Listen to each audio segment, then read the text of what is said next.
നിന്റെ ശക്തിയിൽ നീ ആശ്രയിച്ച് നിന്റെ മനസ്സിൻ്റെ ആഗ്രഹത്തിനൊത്ത് നീ പോകരുത്. ബാറാസീറയുടെ പുസ്തകം 5-ാം അധ്യായം 2-ാമത്തെ തിരുവചനം. ഇത് ഒരു താക്കീതാണ്. പലപ്പോഴും മനുഷ്യന് തോന്നുന്നു, ഞാൻ ശക്തനാണ്, ബലവാനാണ്, എനിക്ക് സാധിക്കും, എന്തും സാധിക്കും. അതുകൊണ്ടാണല്ലോ അഹങ്കാരത്തോടെ നാം പലരെയും ഭീഷണിപ്പെടുത്തുകയും പല കാര്യങ്ങളിലും ഇടപെടുകയും ചെയ്യുന്നത്. എന്നാൽ മനുഷ്യൻ എത്ര നിസ്സാരനാണ്. എത്ര ബലവാനായ മനുഷ്യനും ഉറച്ചു നിന്നാലും ഒരു ശ്വാസമാകുന്നു. അത്രയേ ഉള്ളൂ നമ്മുടെ ബലം. അതുകൊണ്ടാണ് വചനം ഓർമ്മിപ്പിക്കുന്നത്, നിന്റെ ശക്തിയിൽ നീ ആശ്രയിച്ച് നിന്റെ മനസ്സിൻ്റെ ആഗ്രഹത്തിനൊത്ത് നീ പോകരുത്, നീ പരാജയപ്പെടും.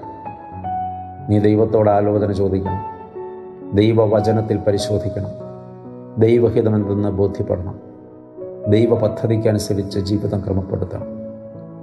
അല്ലെങ്കിൽ വഴിതെറ്റാനും വഴുതി വീഴാനും സാധ്യത വളരെ കൂടുതലാണ്. കരുതലോടെ ജീവിത പ്രയാണം നടത്തിയില്ലെങ്കിൽ പ്രതിസന്ധി ഏറ്റവും രൂക്ഷവും ശക്തവുമാകുമെന്ന് തിരിച്ചറിയണം. ഈ നാളുകളിൽ ഒരുപാട് പേർ പരാജയപ്പെട്ടത് സ്വന്തം ബുദ്ധിയിലും ശക്തിയിലും ആശ്രയിച്ച് സ്വന്തം ആഗ്രഹത്തിനൊത്ത് ജീവിതത്തെ ക്രമപ്പെടുത്തിയതുകൊണ്ടാണ്. തിരുത്തപ്പെടുന്നത് ഉചിതമല്ലോ. ദൈവം അനുഗ്രഹിക്കട്ടെ.